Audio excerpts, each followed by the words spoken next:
Hey, true weirdos, at the end of this episode, stick around if you want for a little bonus content and conversation. They said the Camel Girl was a funny-looking object. Whenever she walked away from herself. They said that from the thighs down, her legs were turned the wrong way. They said if she stooped over, her knees would stick out behind like a camel's. They always stared with their hard, hard eyes. There were those who saw her and felt disgust at her wrongness. Sometimes they laughed. There was pity, too. She did not like that. She did not want their pity. The people paid their money just to stare at the Camel Girl. But you can call her Miss Harper, Miss Ella Harper. Because that is my name. And this is my story. To make out a small beam of light against the mirror.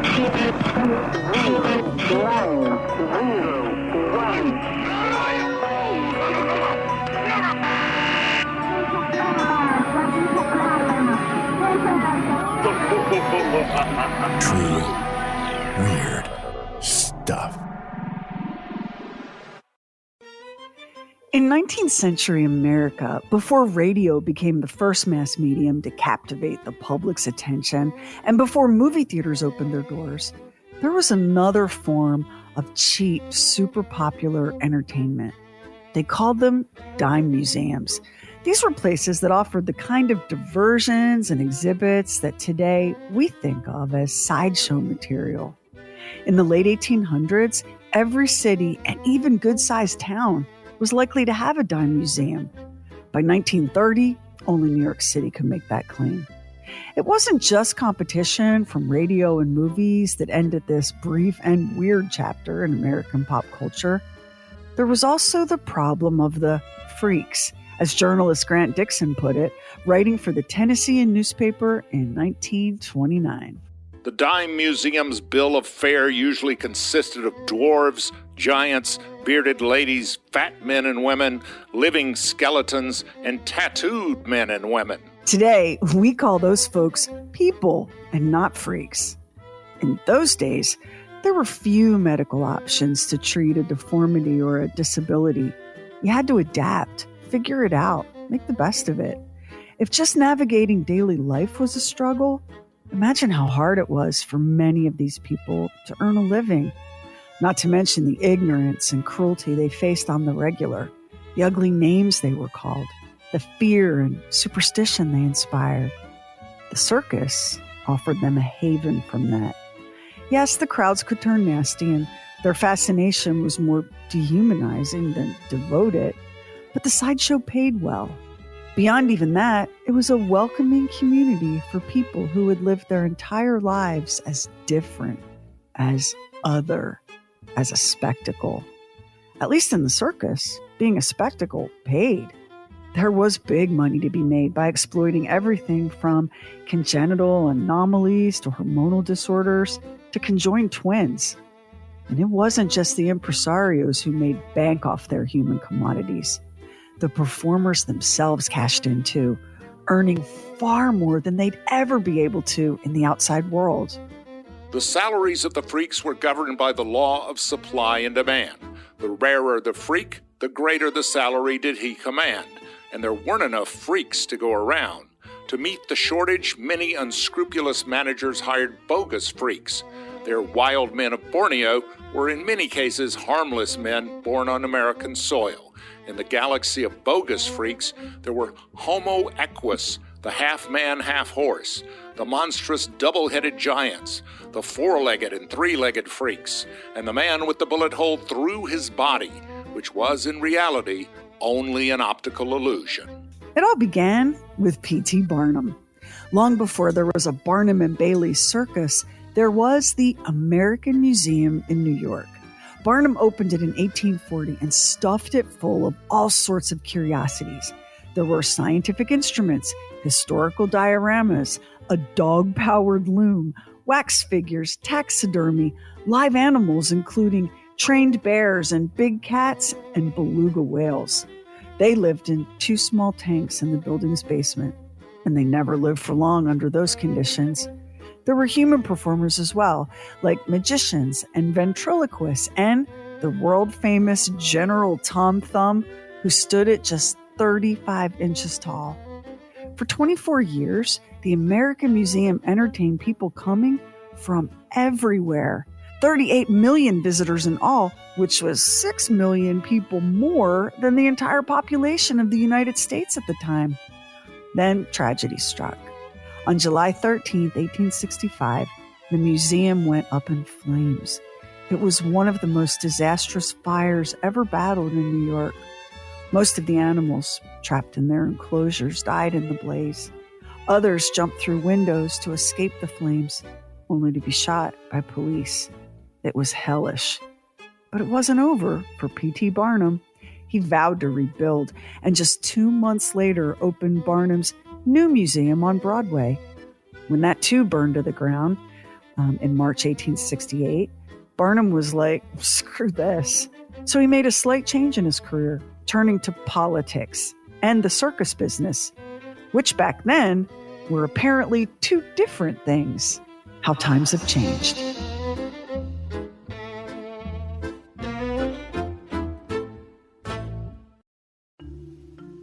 P.T. Barnum may have abandoned his museums, but the template he'd created was a winner.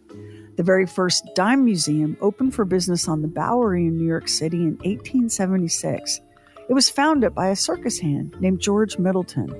Middleton had traveled the world with one circus or another and gathered himself quite a collection of freaks, genuine freaks. Once he opened a show on the Bowery, the business did okay, but just okay.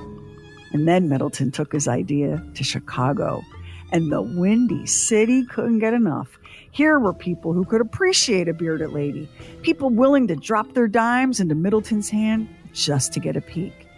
It didn't take long for George Middleton to permanently relocate his operation to Chicago. I was barely 6 years old when Mr. Middleton opened his dime museum in Chicago. My family lived in Tennessee, far from any big city. I had never heard the word freak. I did not know that I was a freak. Middleton soon partnered with another circus veteran named Charles Cole. Now they had 3 dime museums operating in Chicago and eventually expanded to Minneapolis, Cleveland, and Cincinnati. The men made more money than they knew how to spend, building themselves palatial mansions in Chicago's finest neighborhoods. Success like that invites imitation, and it wasn't long before copycat dime museums were popping up all over the United States and overseas. In Memphis, Eugene Robinson's dime museum boasted headliners Madame Jane, Fat Lady, and Dot Littlefinger, Midget. Sackett's Dime Museum in St. Louis offered a tattooed lady and twin dwarfs. Philadelphia upped the ante, as it often does, with a monster baby show, promising scores of babies, remarkable and interesting, with prizes awarded to the biggest, the smallest, and the fattest babies. Boston had the 3-headed songstress.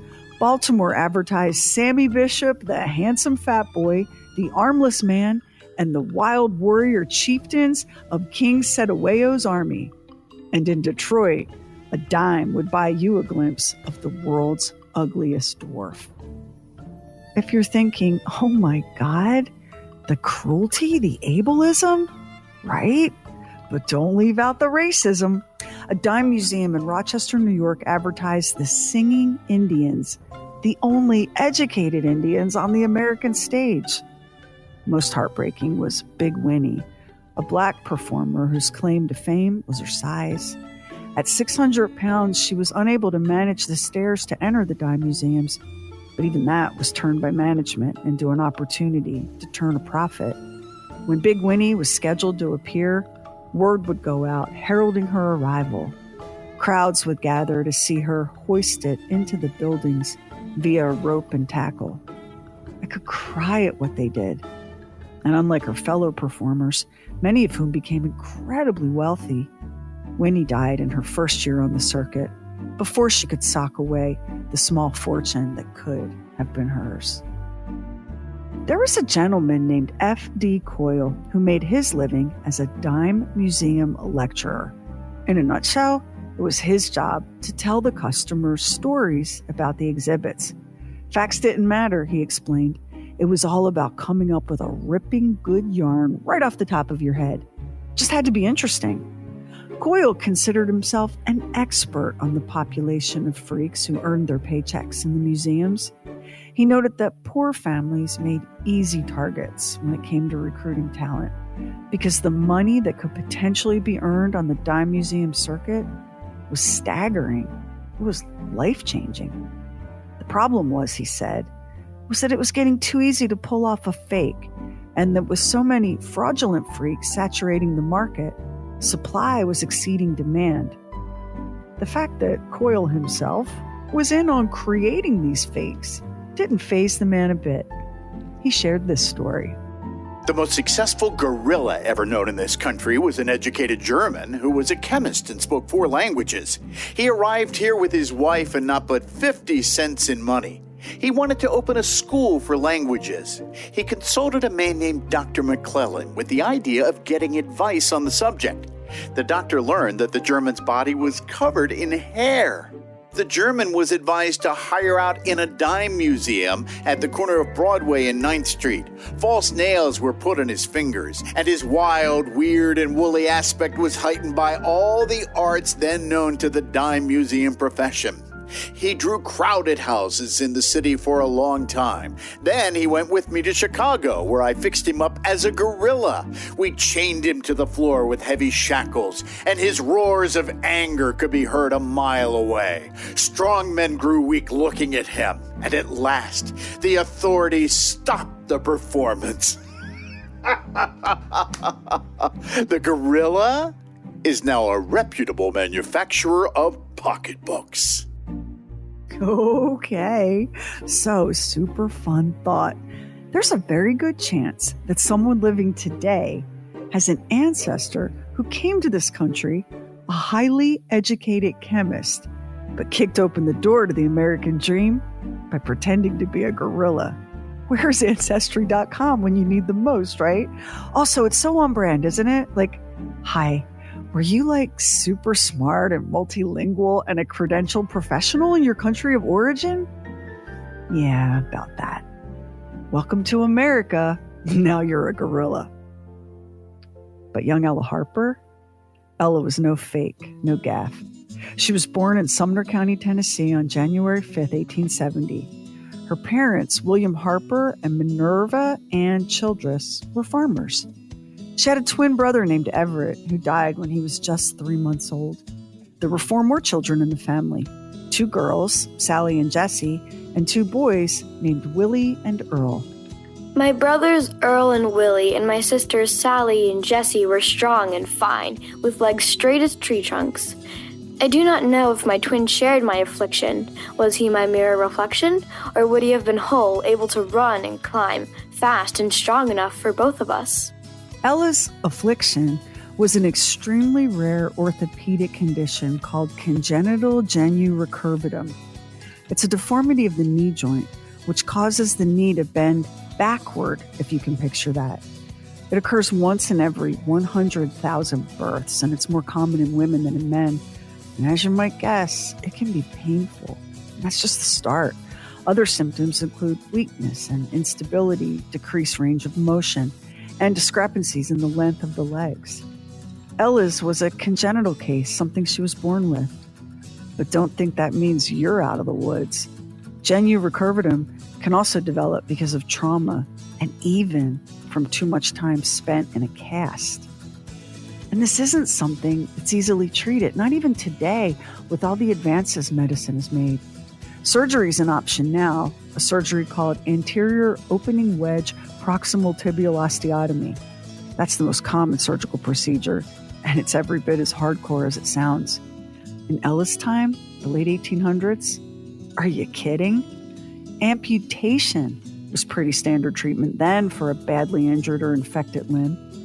What in the world could be done for little Ella? There was no orthopedic specialist to consult, no St. Jude's Hospital to take her to. Leg braces existed back then, But what brace could address the fact that Ella's knees were backward?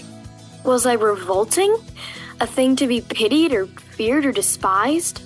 What would become of me? What choices were mine to make?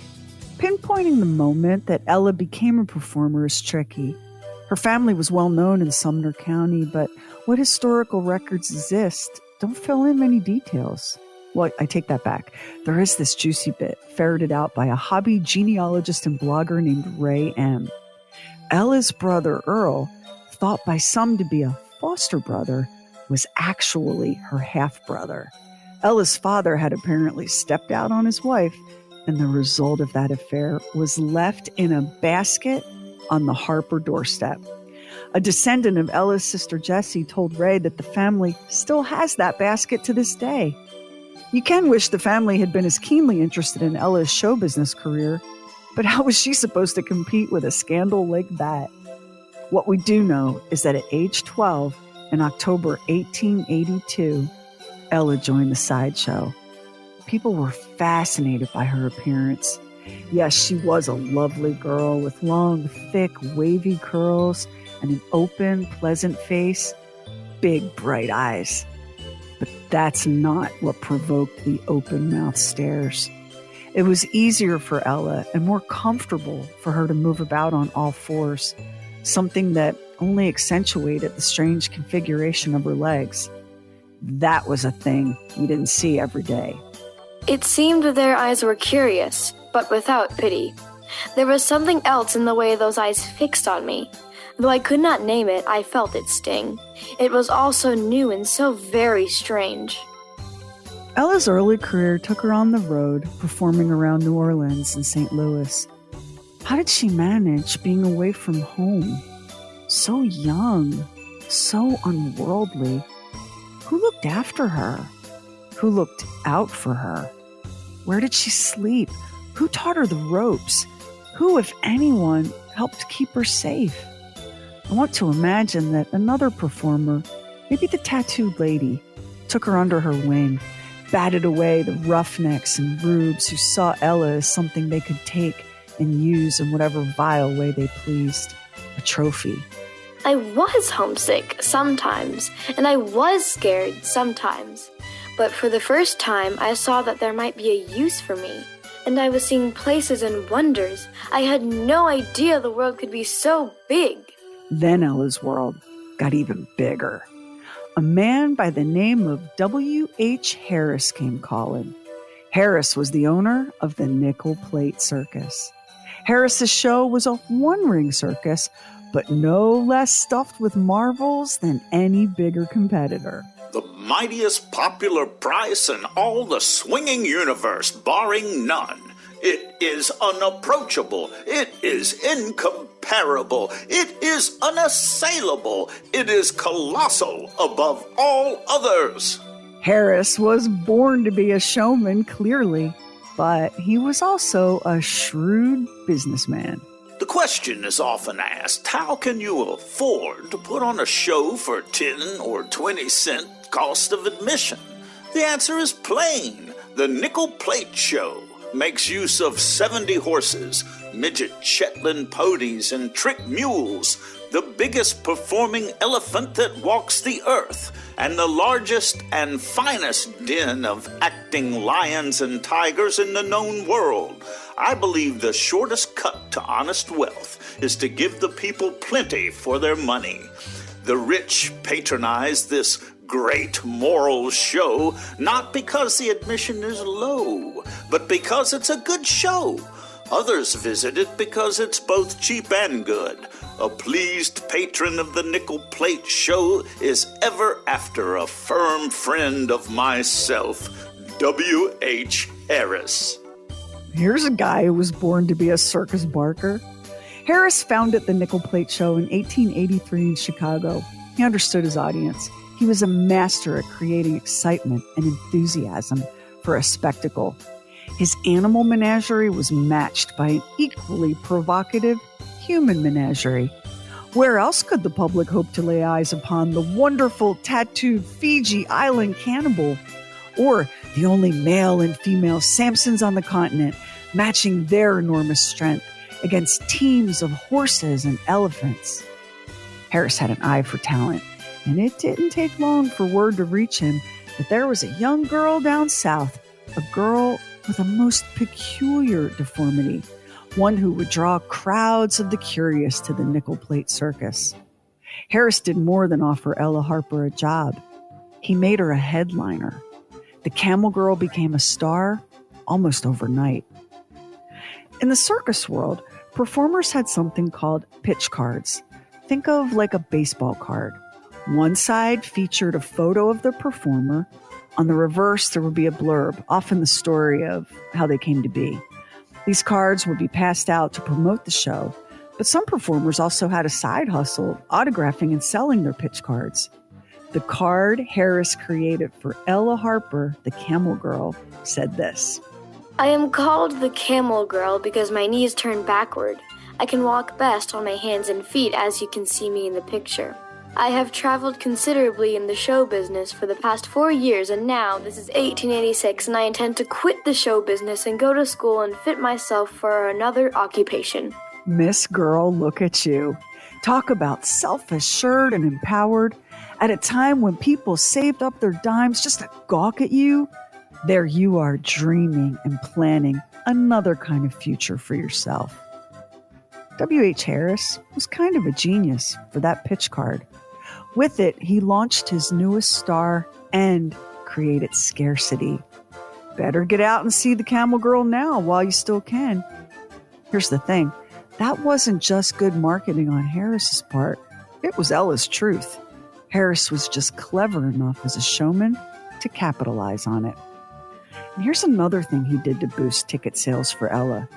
He gave her a camel, not as a gift, but as a co-star. There they were, side by side, the Camel Girl and the creature who inspired the name. A camel is not a pleasant animal. You may not know that. I did not know that. It was a terribly rude thing and had such enormous teeth. I feared being kicked by it or spat upon. Before 1860, biology did not exist as a science. Then in 1859, Charles Darwin published On the Origin of Species. 1 year later, an English biologist and anthropologist named Thomas Huxley coined the term Darwinism. That was the beginning of humanity's more nuanced understanding of the animal kingdom, including ourselves. I tell you this so that it will make a little more sense when you hear that many of the people who traded their coins for a peek at the Camel Girl were convinced that she was, in fact, part camel. And not in an, oh, it's so fun to be fooled, playing along with the joke kind of way. Some genuinely believed it possible that Ella was the result of an unthinkable, unimaginable union between human and camel. The Des Moines Register ran this in April 1886. The most unfathomable mystery science has ever looked upon. On Earth, there is nothing like her. A marvel among marvels. This is no fancy picture, but an exact portrait of one of nature's most wonderful creatures, with the lovely face of a woman and limbs and humps of a camel. The Cleveland Leader and Morning Herald ran this in September 1886. A cheerful, charming, and entertaining young lady, now first exhibited in Cleveland and pronounced by scientists the greatest living curiosity. She walks exactly like a camel. She is half human. She is half camel. Tickets to see her just about sold themselves. The performance, such as it was, featured the camel parading around the stage while Ella stood by inviting comparison. That was it. And apparently, that was enough to satisfy the throngs who pushed their way into the tent. For this, Ella earned $200 per week. That's a whopping $6,682 per week in today's money. But there was an ugly side to fame for Ella Harper. People have a way of fearing what they don't understand, and that fear can morph so easily into hatred and so fast. At the same time that crowds were forming lines to see the Camel Girl, there were those who loudly proclaimed that she was a monster, a disgrace, and an offense to both God's design and basic decency. From a newspaper in Cedar Rapids, Iowa called the Gazette. There is a show traveling through Iowa called a circus, which advertises a Camel Girl. It is a horrible picture. The animal stands on 4 legs like a lion, and the build is something like one, except that the face is that of a beautiful girl. Long hair hangs over its neck from the head, the hind feet are patterned after a cross between a lion and a camel, and the 4 feet look like little human hands. There is no tail on the thing, and the back is hollow like a swayback horse. Such a picture as that should never be allowed in a newspaper, and the man who attempts to display such a monstrosity should be tarred and feathered and driven from town. The Chicago Tribune called the people who lined up to see performers like Ella crude, unbaked ignoramuses, and described the Camel Girl as one of the pitiful and repulsive monstrosities whose effigies are allowed to insult decency and refinement from every dead wall on our city streets.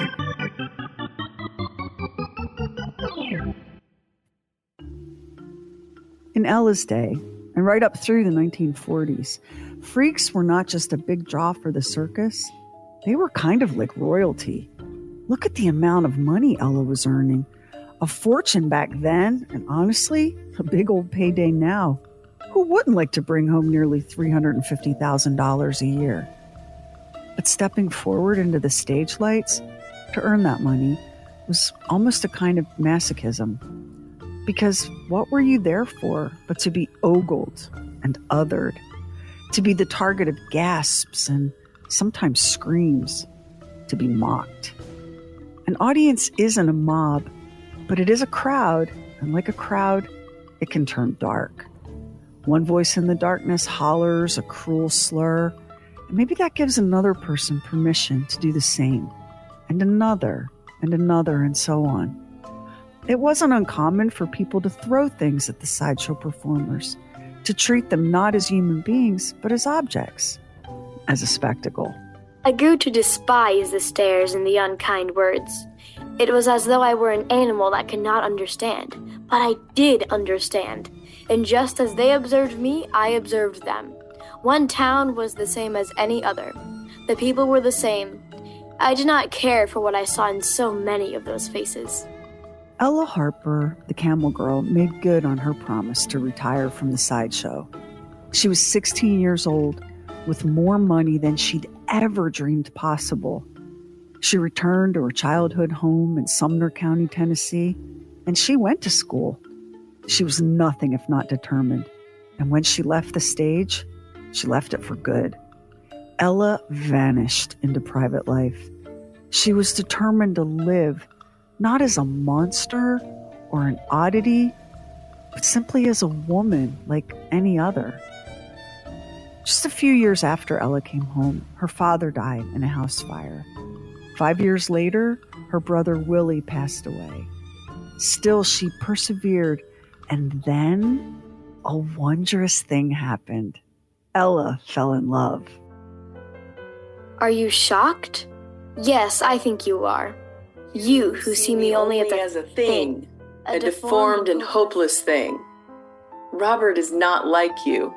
Robert is good and a kind man, and in his eyes I am only myself, and that is enough. On June 28, 1905, Ella Harper married schoolteacher Robert Savely. At 35 years old, Ella was a newlywed. And 10 months later, in April 1906, she became a mother. The couple was ecstatic, doting on the baby daughter they'd named Mabel. Then the cruelest of tragedies. At just 6 months old, baby Mabel died. The grieving couple tried, but were never able to conceive another child.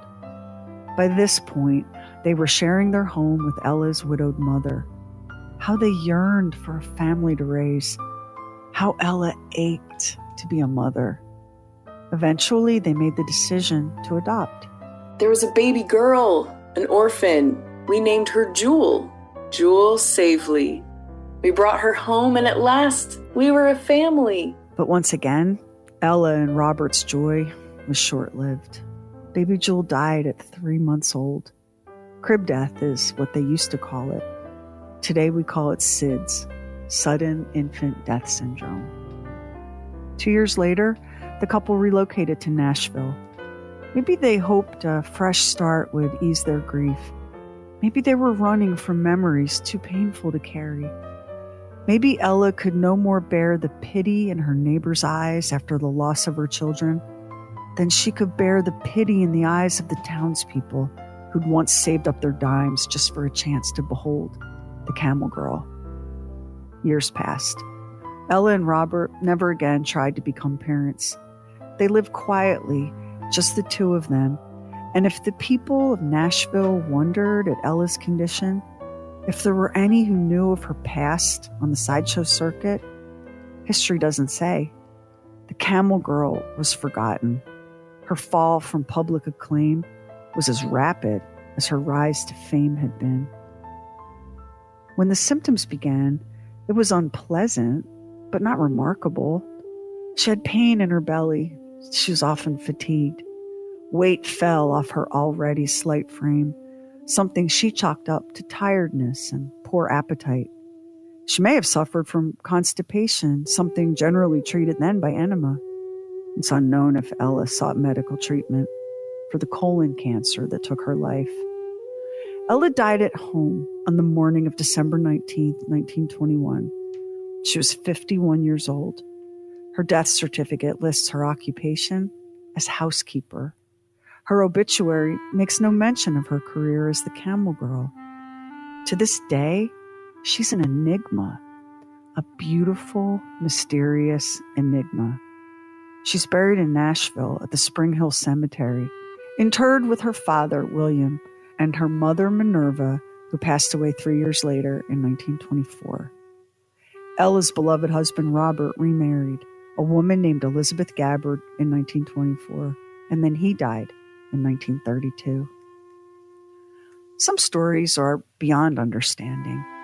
Maybe there's a reason why things happen in the way they do, a larger pattern that would make sense if only we could see it whole. That just isn't how it works, though. The big picture isn't ours to know. We spend our lives struggling to fit the pieces of a puzzle that we can never see.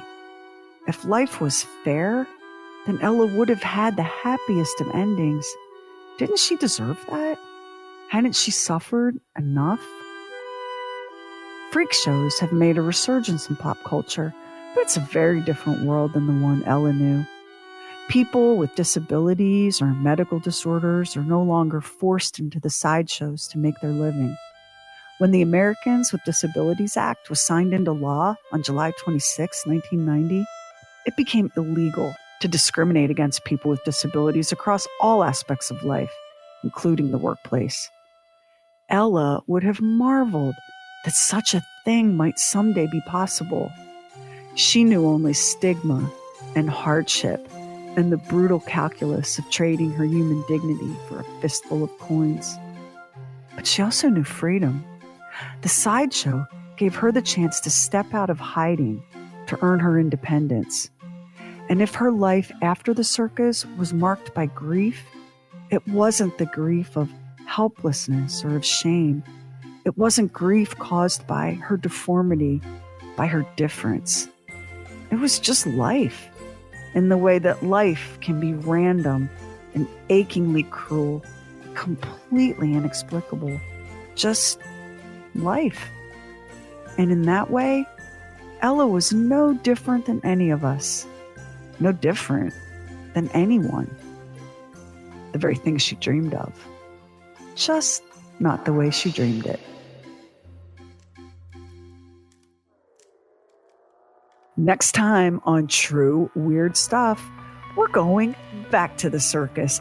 Back to W.H. Harris's one-ring nickel-plated show.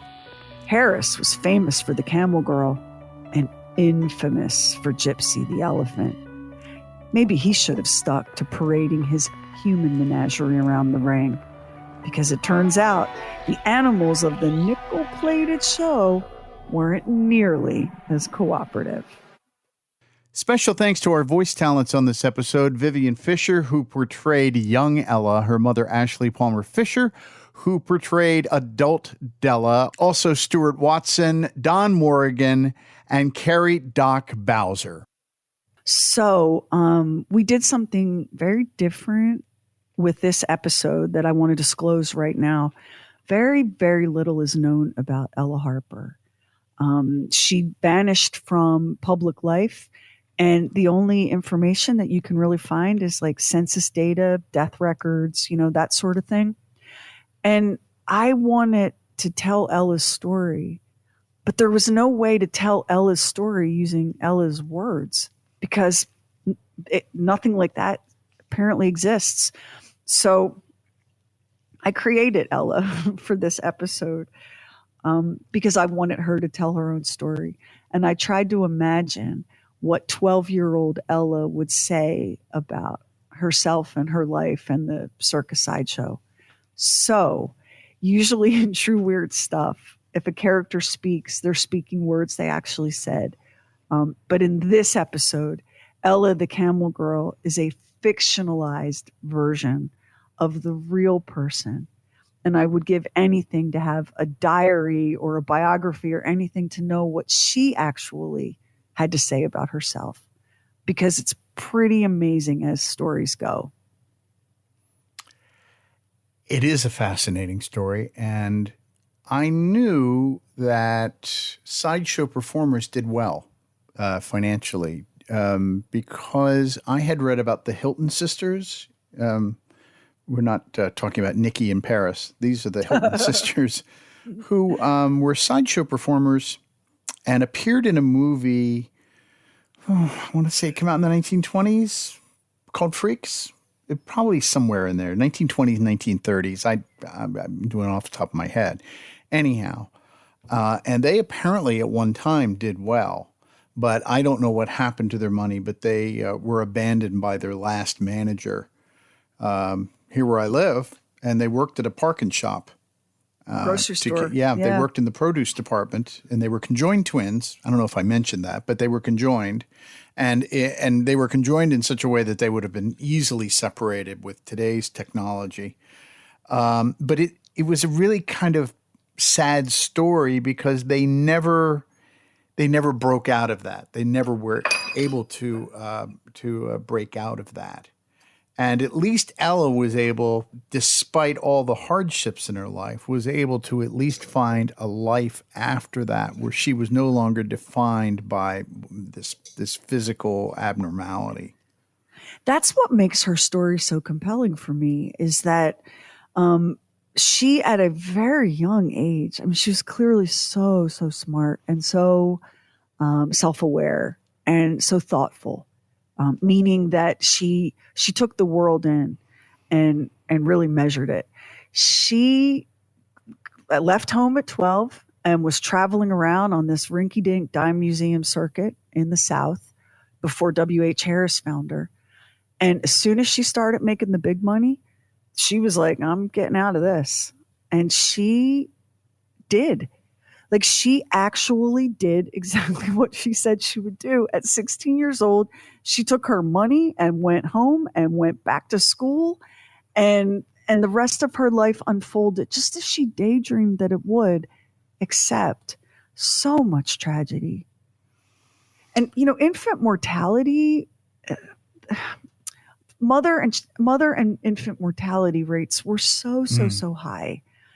And people died of things, this is pre-antibiotics, right? And of course, DNA hadn't been discovered yet. Folks were just figuring out that you couldn't actually mate with a camel and have a baby, okay? Like, that is a legitimate thing. People actually thought it was possible that Ella was half camel.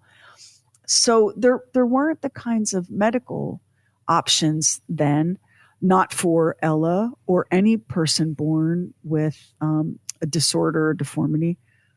And, babies died. Women died in childbirth. Mm-hmm. Babies died. It was harsh and terrible. And there's Ella. And what did she ever want but just a regular life? Yeah. Family. And it looked like she was on track to get it, And here we are. She must have grown up in a home where she was fairly well adjusted. because despite the fact that her father had a child out of wedlock, but she must have, she seemed to have a really good sense of herself. And generally, I mean, that's not always the case, but it could be how she was raised, that she was treated with respect by her family. And that's where she had that at her core, was how she was, the idea of, I'm going to do this for a while, but I'm also going to find a normal life because this is what is comfortable for me. This is what is familiar for me. And I liked being around my family, so I'd like one of these of my own. You nailed it. And I think that's what makes her so intriguing and remarkable is not only was she dealing with a pretty rare and extraordinary condition that even today is difficult to treat. Never mind when she was born in 1870. But she was a woman, she was a girl at a time when that was just a recipe for powerlessness. So here we have a young girl with a significant disability who is just not going to be stopped. She knows what she wants and she's going to figure out how to get it. And what I would give to know more, to be able to lay hands on something and go, oh, look, right here. But I will tell you that I stumbled across a really interesting gentleman. He's a blogger. His name is Ray. And according to his bio, he and his wife sold their house. He's retired military. They sold their house and they travel the country in an RV. And he is he's a hobby genealogist. He's obsessed with genealogy. And don't roll your eyes because many of these amateur genealogists are the reason that long, cold cases have been solved. Oh, yeah. Okay. Like these people are brilliant. Ray, he became obsessed with the Camel Girl. And he drove to her grave in the Spring Hill Cemetery in Nashville, and discovered that there was a stone that was toppled over. And I mean, he just he really was pretty awesome, and he was able to track down descendants of Ella's sisters, her siblings. Mm-hmm. And for the most part, they did not want to participate in telling her story and publicizing it for whatever reason. I don't know what the reasons were. You could guess probably a dozen different things. But that's how we know that they have the basket that baby Earl was left on the porch steps in. So I shouted Ray out in the episode. I'm going to shout him out again because he really has done the bulk of the legwork, tracking Ella and Robert through census records, address to address. He was able to find Ella Harper's death certificate. I mean, she died young, 51, colon cancer. Yeah. Like so many of the things that took people out back then, now we have treatment for. Yeah. And, you go to colonoscopy to catch it early. And it's caught early. It's very easily treated. Yeah. So I loved her and it made me so sad. Like I wrestled with this one because I kept setting it aside because I couldn't think of any way to tell Ella's story where she wasn't. So follow me on this. As the Camel Girl, she was an object on stage and people talked at her and about her. Mm-hmm.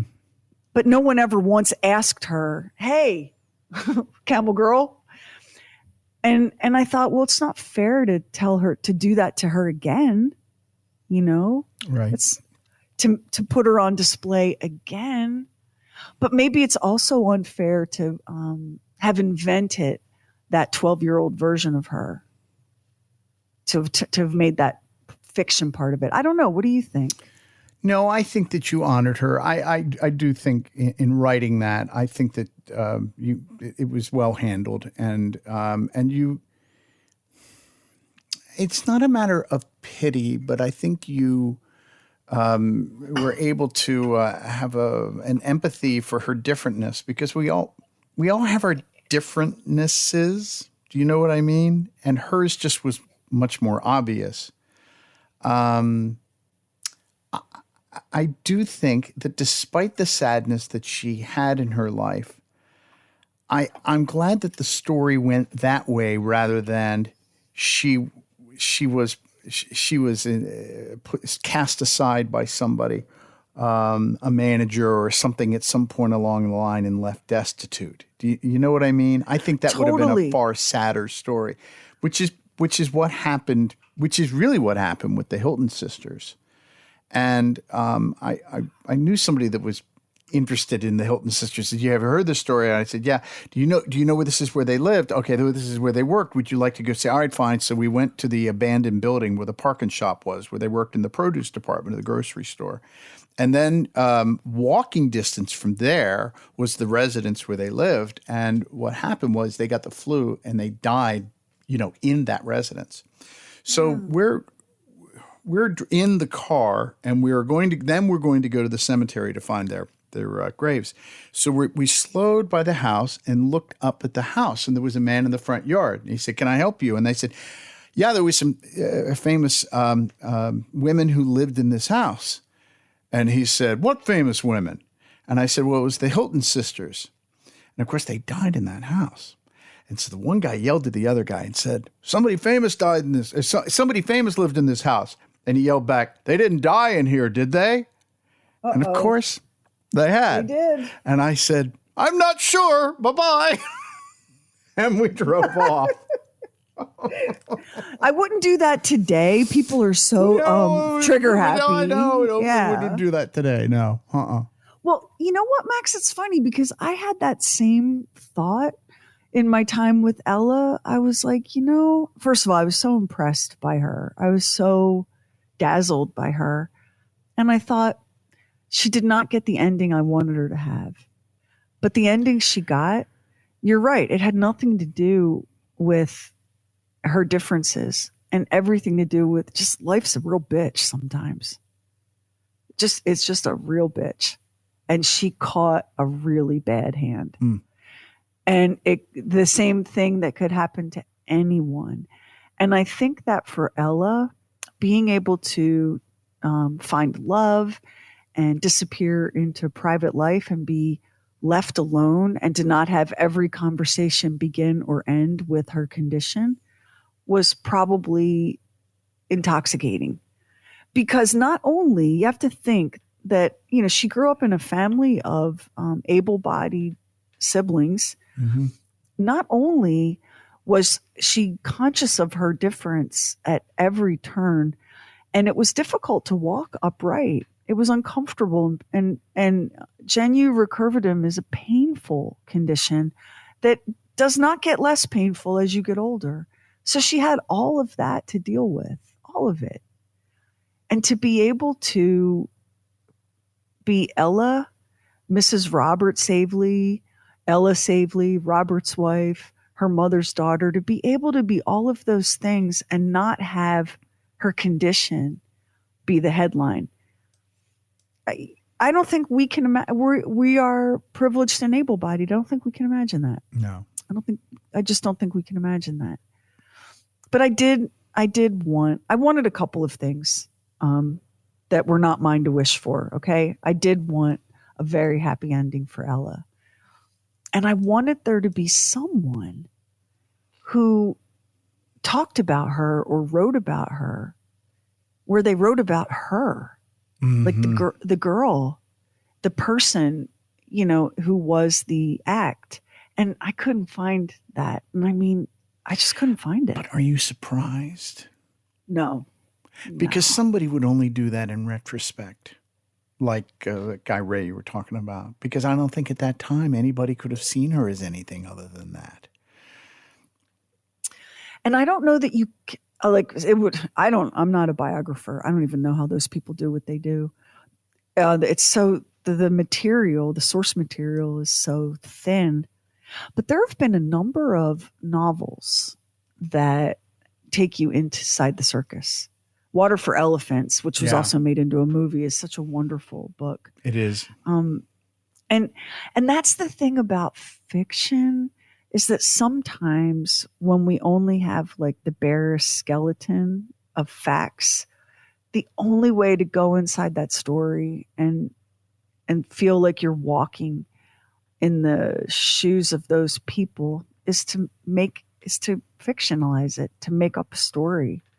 And I kept thinking, like, all right, I've spent so much time with Ella, the performer, Ella as an idea, Ella's grit and determination. So who was she as a 12-year-old girl in the late 19th century, which is very different from a 12-year-old girl today? And she was incredibly smart. She was incredibly well-read even before she left the circus and went back to school. What would she make of her circumstances?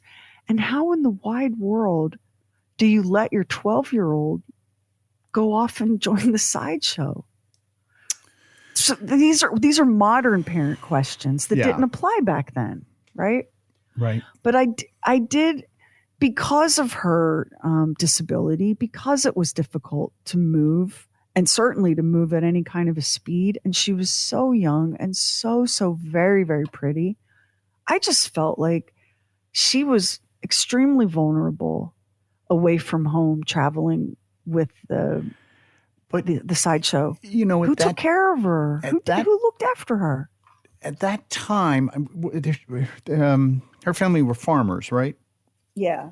So the children, even at that time, and this is, at a time when they thought of children as little adults, and they worked on the farm.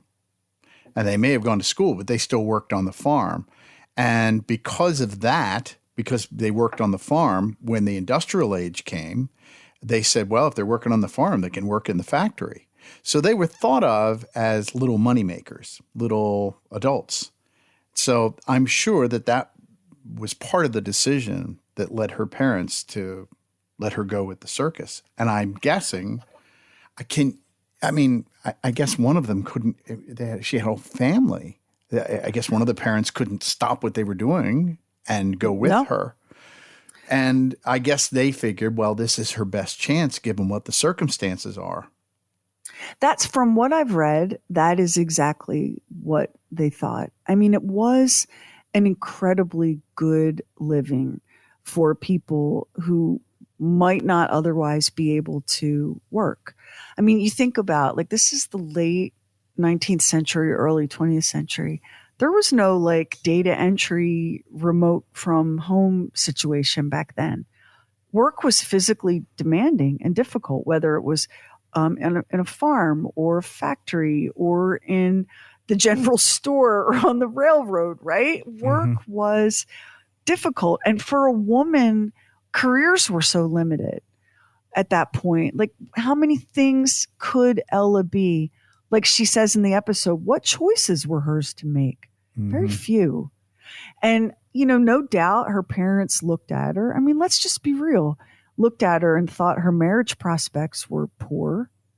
So when the carney comes knocking with an opportunity, well, this is maybe the best opportunity that Ella will ever have. And I'll say this, she took it and she made the most of it and got out when she was ready to go. Like, she is so amazing for that.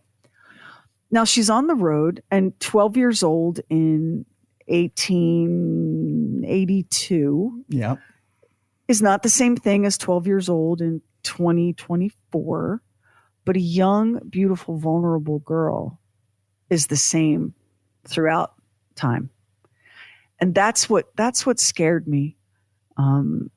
There must have been someone, from everything I've read and understand, the sideshow performers of that time were incredibly tight. They did look out for each other. Many fell in love and married each other. And it's possible that some adult on that particular show circuit in New Orleans and Louisiana and Tennessee and Mississippi took Ella under her wing. So I read a really interesting interview between, like, a circus, I don't know if ringmaster is the right word, but a circus manager and a newspaper reporter from this era talking about the people that were quote unquote real freaks, not the fakes. Like, how about that multilingual, brilliant German chemist who broke into America by being a gorilla. Okay. Like what? That's probably a family secret somewhere. But he was talking about real freaks, and the language that was used back then to describe people is really hard. It's hard to take. The racist stereotypes, the body shaming, the ableism, and I'm a social worker, and people first language is just my thing, and so to see people like called by their diagnoses made me really uncomfortable. So in this interview, the guy is asked, "Well, tell me about fat people." Oh my God! Wow. So that was a very big sideshow attraction back then, very, very big. And here's what this person said, like 100 years ago, more than 100 years ago. He said, "You would be surprised at how the fat man and fat lady really don't eat very much. Like you would think that all they did was eat, but they don't. And so they're not fat because of gluttony. They're fat for some other reason." Right. Which, think about it, Max, is pretty evolved for 1902, isn't it? Yes, right? it is. And that guy went on to say, he said, the problem is not the fat man and the fat lady. The problem is skeleton man. Because if skeleton man starts eating, he stops being skeleton man. And he told the story of this one human skeleton, who was on the circuit and was doing really well, who fell in love and got married and started eating, and he lost his career. And so these are the kinds of wild, crazy, like you can't even, like your jaw's dropped. Like, oh my God, I cannot even believe I'm reading this. And like the bearded lady, well, that was a hormonal disorder. Right. That was an endocrine disorder that caused excessive hair growth. But they didn't know that back then. Nobody knew that. But listening to the way that these circus directors and owners talked about their sideshow performers was fascinating, because they were the attraction. Right. They were so incredibly valuable and important for these circuses. That's what people came to see. And so in the same way that they're talking and using words and terms that today we would be like, excuse me, that's offensive. Like, I'm going to need you to apologize. And that's not political. I don't mean political correctness, but when you describe someone as the fattest, ugliest boy, that's not political correctness. Okay. That's just mean stuff. It is. So on the one hand, they're like, oh yes, we want you to meet Dudley, the fattest, ugliest baby. Right. And on the other hand, they're incredibly protective, and they paid these people really, really well and treated them really, really well. Not in all cases, obviously, but in most cases. Fascinating stuff, Max. I guess whatever inappropriate nickname they gave you, you would tolerate as long as you're getting paid. I guess the one thing that all of those sideshow performers would probably have is they have a sense of, well, this doesn't define me. And so they have that in common. So I imagine that's part of the thing that they bonded over at that time. Well, and they were born into a world that viewed them as defective, that viewed them as a spectacle where people would pay money just to see how defective they were. I mean, sit with that for a minute. To be born and to discover, as you become like aware, that there's something so profoundly wrong with you that people would pay money just to look at it. Mm-hmm. To be born into that world and then have somebody come knock on the door and say, I can make you a star and you'll make more money than you could ever dream. It's hard, I think, for us as modern people to wrap our heads around that, isn't it? Yeah. If you want to know what it was like to be a sideshow performer, there's a movie about, I'll come back to the Hilton sisters again. There was a movie, it's called Bound by Flesh. It came out probably a little over 10 years ago. And it's an amazing movie. It was critically acclaimed. It was not a commercial success, but certainly it was because there was so much research that went into it. So if you want to know what life was like for these people, that'd be a great movie to get. You get the feeling, and you don't want to romanticize something that you have no firsthand understanding of, but you get the feeling that they were a tight community, and with some exceptions, this was, and it's a weird irony because they're up on stage being heckled and stared at, but this was a really dignified way for some of these folks to earn a living and get through life. That they had, not only did they have money, but they had autonomy and they had some power, because once you became a star on the circuit, you called the shots because you were the draw. Yeah, that's right. You were the attraction. That's an amazing amount of money that she was earning, at the height of her popularity. That's an amazing amount of money. So in the beginning of the story, we talked about P.T. Barnum's American Museum. So it was first P.T. Barnum had this American Museum, which was basically a 19th century Ripley's Believe It or Not. If you've ever been to a Ripley's Believe It or Not at Myrtle Beach or Panama City, New Orleans, Panama City, wherever, the American Museum felt a lot like a modern Ripley's Believe It or Not. And that was P.T. Barnum's thing. And it wasn't until the second location burned down that he was like, "Oh my God, I'm starting a circus." Mm-hmm. What happened at that first American Museum, Max? They had tanks full of whales in the basement, and the whales would die so fast because a whale can't live in a tank in a windowless basement in New York City, and Barnum would just replace them. And it was so crazy. When you look back in time, you go, how are we even here? How did those people successfully breed and throw us into the future? There was so much insanity and lawless crazy. What do you mean you have whales in the basement of your building? You've got to be kidding. It's just anything goes, absolutely anything goes back then.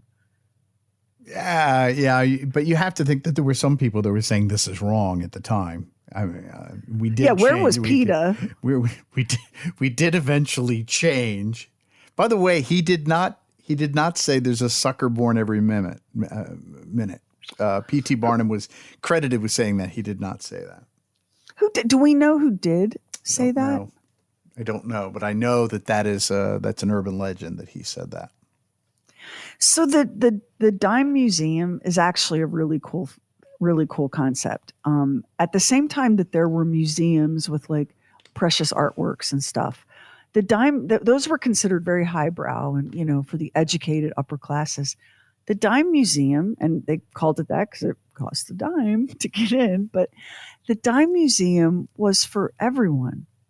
And it was a really democratic form of entertainment at a time when people didn't have that many entertainment options. Mm-hmm. And it's really fun to look at old time ads for dime museums. They make a lot of them, especially in the bigger cities, make a big fuss about women and children. Please come during the daylight hours. Oh, yes. I remember that. Yes. Right? Goodness knows what shenanigans we get up to after dark. So that was really interesting. And you can watch some of the more famous sideshow performers. You can watch them making these big loops on the circuit, New York and Buffalo and Cleveland and Minneapolis and Chicago and Omaha. But here's a fun fact that I didn't put in the story because there just wasn't a place for it. So as it turns out, the dime museums on the West Coast, in San Francisco, had a very hard time populating their exhibits with freaks because the majority of the freaks were on the East Coast. And that wasn't because there was something in the water on the East Coast. you have to remember the way the population was distributed across the United States back then. Where did the people live? On the East Coast. East Coast, yeah. And so it just, you're going to have if you're going to have these congenital situations and these disorders, you need to have people having babies. And so there weren't as many freaks native to the West Coast to fill those dime museums. And for whatever reason, Chicago was just like ground zero for this. The people of Chicago just loved it. Loved it. Wouldn't you think the Midwest would be the least likely place that would love that? Oh my God. Chicago, Ohio. There were so many dime museums in Ohio. And Philadelphia had some crazy, well, not surprisingly, Philadelphia had some crazy things. The Dime Museum in Philly that would do the monster baby shows, they would literally fan out. Talent scouts would fan out looking for people with babies that had something going on that made them a little bit worth. Like if you had a baby with hydrocephaly, you can make money on that baby in Philadelphia at the Monster Baby Show. If people with vitiligo were called the human leopards. Oh, my. And they made bank. Like you name a condition. How about severe, terrible psoriasis? That's Alligator Man. Name a medical condition, and there was a performer that was able to exploit that medical condition on the sideshows to earn a living. It's just absolutely a crazy chapter in our history, and an important one because it reminds us that the ADA, the American with Disabilities Act, was not signed until 1990. Yeah. Which was, if we look at our history watches, about 10 minutes ago. Prior to 1990, it was anything goes for a person with a disability. You can't get up the stairs. Guess you're not coming inside. Not going to hire you. Not going to rent you this apartment. Not going to let you have children. Think about that, Max. That's 1990. I mean, you worked at a radio station in 1990, did you not? I did. Weren't you in hip hop in 1990? Weren't you spinning hip hop in 1990? I was doing hip hop then. That's how not that long ago it was. Max was spinning like Baby Got Back. That's right. That's right. At the same time that people were legally allowed to discriminate against anyone with a disability. Like, what the actual America? So there you go. That is the story of Ella Harper, the Camel Girl. And what we're going to do next week, we're going to stay at the circus because, and some of you will have a dim idea of this story, this incredibly horrific true story. W.H. Harris and his one-ring nickel-plated show, the circus proprietor who made Ella famous, also was famous for his animal acts. Lions and tigers and elephants and horses and acrobats performing tricks on those animals and dancing bears. And it was at Harris's nickel-plated show that a number of horrific events happened with his circus animals, including his prized elephant, Gypsy, who at the time was the most famous elephant in the world. And Gypsy was executed for the crime of murder. Yes. And we're going to go back to the nickel-plated show, and we're going to leave the sideshow tent, and we're going to walk across the midway, and we're going to go into the animal tent. And your mind is going to be blown. That's on the next True Weird Stuff. Thank you so much for listening.